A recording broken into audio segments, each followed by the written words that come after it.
ఎన్నికల సమయంలో తాము అధికారంలోకి రాగానే వెంటనే జాబ్ క్యాలెండర్ విడుదల చేస్తామని, తీరా అధికారంలోకి వచ్చిన తర్వాత కూటమి ప్రభుత్వం యువకుల్ని మోసం చేసిందని ఏఐవైఎఫ్ మండిపడుతోంది. సిపిఐ కార్యాలయం నుంచి కొత్తపేట జంక్షన్ వరకు అర్ధనగ్న ప్రదర్శన చేస్తూ భారీ ర్యాలీ నిర్వహించింది.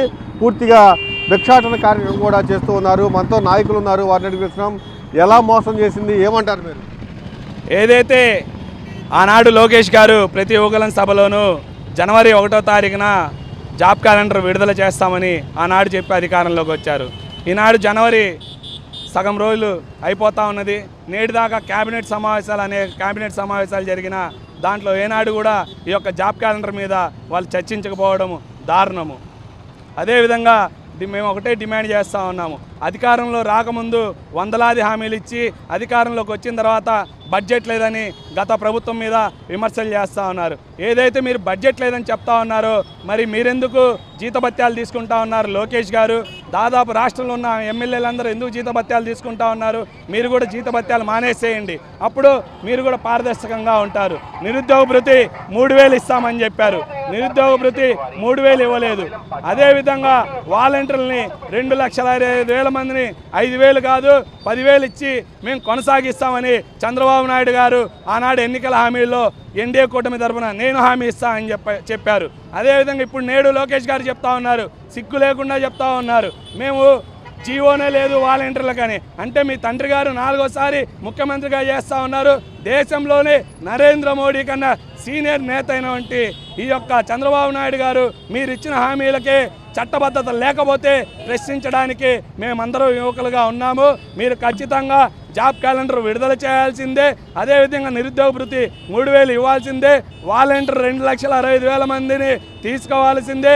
అదేవిధంగా నీకు 15,000 నీకు 15,000 నీకు 15,000 అని చెప్పిన మీరు నేడు బడ్జెట్ లేదు, వచ్చే సంవత్సరం నుంచి మేము ప్రతి ఒక్కరికి 15,000 ఇస్తామని మొన్న కేబినెట్ సమావేశంలో ఆ ఒక్క అంశమే మాట్లాడారు. ఎందుకని మీరు వచ్చే సంవత్సరం మీరు ఈ 15,000 ఇస్తామన్నోళ్ళు మీరు కూడా వచ్చే సంవత్సరమే అధికారాన్ని చేపట్టండి. ఈ సంవత్సర కాలం మీరు కూడా పదవికి దూరంగా ఉండండి, పథకాలు అమలు చేయలేనప్పుడు. ఖచ్చితంగా ఒకటే హెచ్చరిస్తూ ఉన్నాము, మీరు హామీలు ఇచ్చారు, హామీలు అమలు చేయాల్సిందే. హామీలు అమలు చేయలేని పక్షంలో ఏ ప్రభుత్వమైనా పతనానికి నాంది పలుకుతాము యువతగాని ఈ సందర్భంగా హెచ్చరిస్తూ ఉన్నాము. జాబ్ క్యాలెండర్ వేయాల్సిన ప్రభుత్వం వేయకపోగా ఉన్న ఉద్యోగాల్ని పీకేస్తూ ఉంది, ఎట్లా చూస్తారు? అవును, ఈరోజు రాష్ట్రంలో డిగ్రీలు పీజీలు చదివినటువంటి యువత స్విగ్గీ, జొమాటో ఇలాంటి ఆటో రిక్షా కార్మికులుగా, అలాగే మున్సిపాలిటీల్లో అవుట్సోర్సింగ్ కార్మికులుగా 7వ తరగతి ఎంప్లాయీస్గా చేసే పనిని చేస్తూ ఉన్నారు. నిరుద్యోగితను రాష్ట్రంలో రూపుమాపుతామని చెప్పని వాళ్ళ యొక్క నిరుద్యోగితను రూపుమాపుకొని పదవులు ఎక్కినటువంటి ప్రభుత్వం ఏదైతే ఉందో దీన్ని పూర్తిగా మా నిరసన వ్యక్తం చేస్తూ ఉన్నాం. రాబోయే రోజుల్లో నిరుద్యోగిత మీద స్పష్టమైనటువంటి హామీలు ఇచ్చి జాబ్ క్యాలెండర్ను విడుదల చేయకపోతే నిరుద్యోగుల ఉద్యమ శాఖ సీఎం పీఠానికి తాగక మానదు. వాళ్ళు కూడా నిరుద్యోగులుగా మారక మానరని మా యొక్క వైఖరి స్పష్టంగా తెలియజేస్తూ ఉన్నాం. మీకు తెలిసి కూటమి ప్రభుత్వం అధికారంలోకి వచ్చిన తర్వాత ఏమన్నా జాబులు ఫిలప్ చేసిందా? ఉన్న జాబులనే తీసేస్తుందని పెద్ద ఎత్తున ఆరోపణలు వస్తూ ఉన్నాయి, ఏమంటారు? ఆంధ్ర రాష్ట్రంలో ఉన్నటువంటి జాబ్ హోల్డర్లు మొత్తం ఇప్పటికీ సగానికి పైగా జాబ్ హోల్డర్ను పీకేసిన పరిస్థితి నెలకొంది. ఒక పక్క యువత, మరో పక్క నిరుద్యోగులు, వాలంటీర్లు మరింత ఇబ్బందులకు గురవుతున్నారు.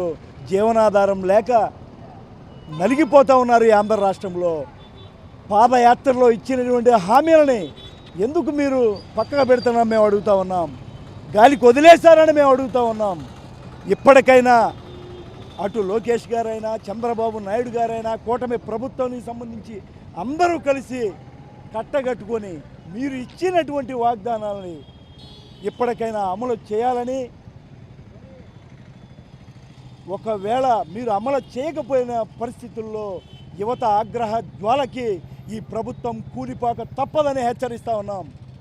ఖచ్చితంగా ఎన్నికల సమయంలో ఏవైతే హామీలు ఇచ్చారో ఆ హామీలను వెంటనే అమలు చేయాలి. అమలు చేయకపోతే ఖచ్చితంగా మీ మంత్రి పదవులకు రాజీనామా చేయాలని కూడా ఏఐవైఎఫ్ నాయకులు డిమాండ్ చేస్తున్నారు. ఖచ్చితంగా రాబోయే రోజుల్లో పెద్ద ఎత్తున ఆందోళన ఉధృతం చేస్తామని కూడా హెచ్చరిస్తూ ఉన్నారు. కెమెరామెన్ భాషతో అశోక్, సాక్షి టీవీ, గుంటూరు.